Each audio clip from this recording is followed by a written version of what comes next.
Hello guys, welcome to my channel.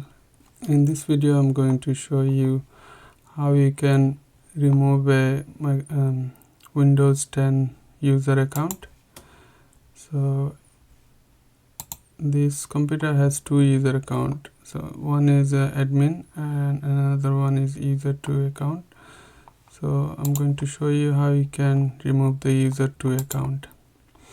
So first of all, you will have to log in from the admin account. I have been logged in from the admin account and go into settings and then click on accounts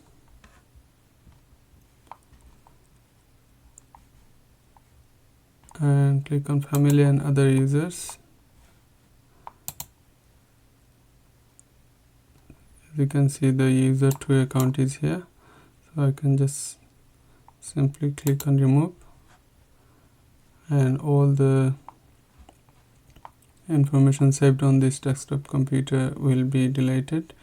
It's just a warning. So delete account and data, click yes. The user account has been deleted. So if you go on to start menu again and click on user account, it's just the admin account you can see. I hope you find this video helpful. I'll see you in the next video. Thank you.